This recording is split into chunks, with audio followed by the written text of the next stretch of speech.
একের পর এক ট্রাম্পের আলটিমেটাম, আর অপরদিকে ট্রাম্পের এসব আলটিমেটামকে পাত্তাই না দিয়ে ইরানের চলমান হামলা।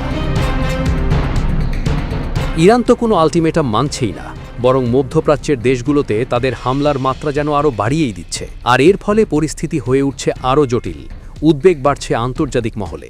বিশ্লেষকদের মতে এই মুহূর্তে ট্রাম্প এক কঠিন সিদ্ধান্তের সামনে দাঁড়িয়ে আছেন। সময়সীমা শেষ হওয়ার আগে কোনো সমঝোতা না হলে তাকে নতুন করে পদক্ষেপ নিতে হবে, যা মধ্যপ্রাচ্যে চলমান উত্তেজনাকে আরও বাড়িয়ে দিতে পারে। গণমাধ্যমগুলো বলছে ট্রাম্পের সামনে কয়েকটি সম্ভাব্য বিকল্প রয়েছে।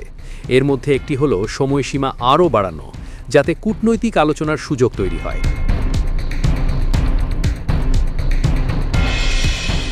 অন্যদিকে ট্রাম্প চাইলে তার হুমকি বাস্তবায়ন করতেও পারেন, যদিও তিনি একাধিকবার জানিয়েছেন তিনি এমন পরিস্থিতির দিকে যেতে চান না এবং যুদ্ধের চেয়ে চুক্তির মাধ্যমেই সমাধানকে বেশি গুরুত্ব দেন।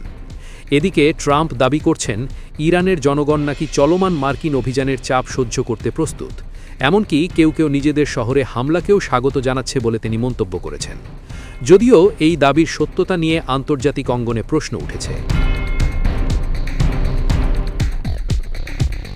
ট্রাম্প স্বীকার করছেন সম্ভাব্য হামলায় যে ক্ষয়ক্ষতি হবে তা পরবর্তীতে পুনর্গঠনের দায়িত্ব নিতে হতে পারে যুক্তরাষ্ট্রকে। এতে দীর্ঘমেয়াদী অর্থনৈতিক ও রাজনৈতিক চাপ তৈরি হতে পারে বলেও ধারণা করা হচ্ছে। এর আগে গত রবিবার ট্রাম্প হুঁশিয়ারি দিয়ে বলেন মঙ্গলবার হতে পারে বিদ্যুৎ কেন্দ্র এবং সেতু দিবস, যা ইরানের গুরুত্বপূর্ণ অবকাঠামোর ওপর হামলার ইঙ্গিত বহন করে।